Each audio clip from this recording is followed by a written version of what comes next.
Avion KAI T-50 Golden Eagle je jednomotorni supersonični školsko-borbeni avion, a razvila ga je južnokorejska kompanija Korean Aerospace Industries ili skraćeno KAI, u saradnji sa američkom kompanijom Lockheed Martin. Radi se o dvosedu sa visoko izdignutom kabinom i tandem rasporedom sedišta, odlične preglednosti, što je u skladu sa njegovom prvobitnom namenom, a to je zamena mlaznih trenažnih aviona Cessna T-37 i Northrop T-38 Talon, koji su se nalazili u sastavu ratnog vazduhoplovstva Južne Koreje. Razvoj aviona započet je 1992. godine pod nazivom KTX-2, a kao polazna tačka u konstruisanju ovog aviona uzet je američki avion F-16, kojeg su južnokoreanci proizvodili po licenciji. Zbog ekonomskih problema, sam projekat je više puta odlagan i prekidan, da bi se konačno završio 1999. godine. Februara 2000. godine avion je dobio oznaku T-50, kao i naziv Golden Eagle. Na izradi sklopova letelice angažovana je južnokorejska firma KAI i američki Lockheed Martin. Prvi prototip završen je do septembra 2001. godine, a prvi let izvršen je avgusta 2002. godine. Brzo se uvidelo da će avion imati veliki potencijal na tržištu, pa je radi zajedničkog marketinškog nastupa oformljena internacionalna kompanija T-50, poznatija kao TFIC. Prve porudžbine aviona stigle su decembra 2003. godine od ratnog vazduhoplovstva Južne Koreje, koje je naručilo 25 aviona. Prva serija aviona isporučena je februara 2005. godine. Avion pokreće američki turboventilatorski motor General Electric F-404-102 normalnog potiska 53,07 kN. Navedeni motor je nastao na bazi motora F-404-402 koji pogoni američki avion FA-18CD. Dok uživate u snimku, pogledajte i ostale podatke o osnovnoj verziji ovog aviona. Zanimljivo je da T-50 posjeduje sposobnost superkrstarenja. On brzinu od 1,05 maha ili 1286 km/h postiže bez uključivanja forsaža motora, odnosno dodatnog sagorevanja motora. Vremenom se shvatilo da je napravljena izuzetno korisna platforma za dalje razvoj, pa se osim razvoja običnog trenažnog aviona krenulo i u razvoj lakog jurišnog aviona oznake TA-50, kao i višenamenskog borbenog aviona oznake FA-50. Prvi let FA-50 dogodio se 2011. godine. Varijanta TA-50 je teže naoružana verzija trenažera T-50, namenjena za naprednu obuku pilota lovačkih aviona, kao i za dejstvo protiv ciljeva u vazduhu i na zemlji.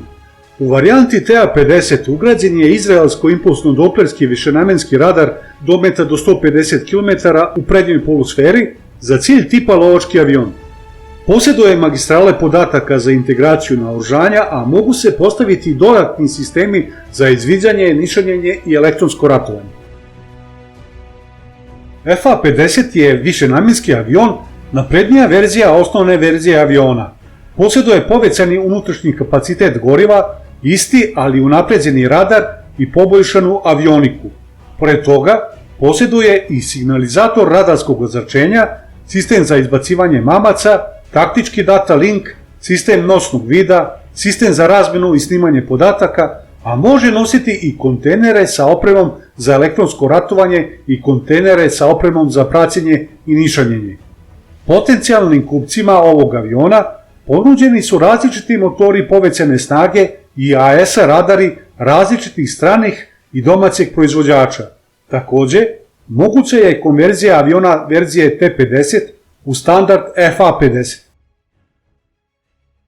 Nezavisno od verzije aviona, a u zavisnosti od ugrađene opreme i kupca, odnosno onoga kome je namenjen avion, oni mogu nositi i prikazane oznake.